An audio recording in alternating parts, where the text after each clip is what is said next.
Luffy action figures.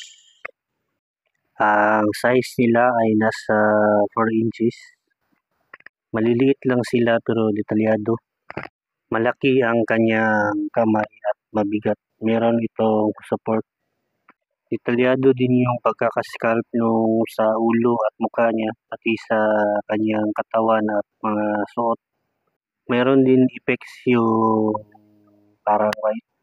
Ito naman yung sa gilid niya at meron pa siyang belt. Yan na yung pose niya, hindi na yan pwedeng iba, hindi siya articulated. Meron din siyang accessories sa likod, natatanggal yung sombrero, pati yung white na effects. Detalyado din yung pagkakasculpt sa kanya.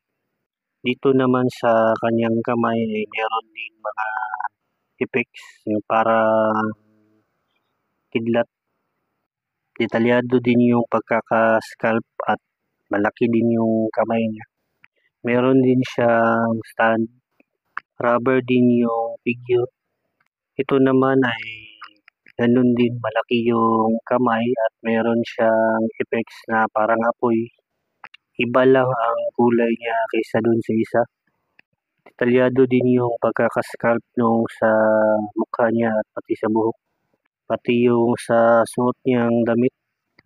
Meron din siyang accessories sa likod. Pwede din matanggal yung sombrero niya.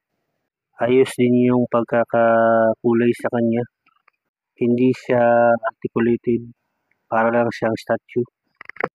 Malaki din ang kanyang kamay at detalyado din yung pagkakagawa at meron siyang maraming effects.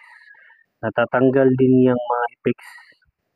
Meron pa yung support sa baba kasi mabigat yung kamay niya.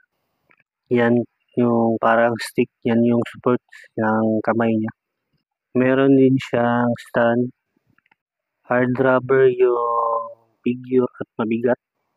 Pareho lang silang nasa 4 inches. Good for display siya.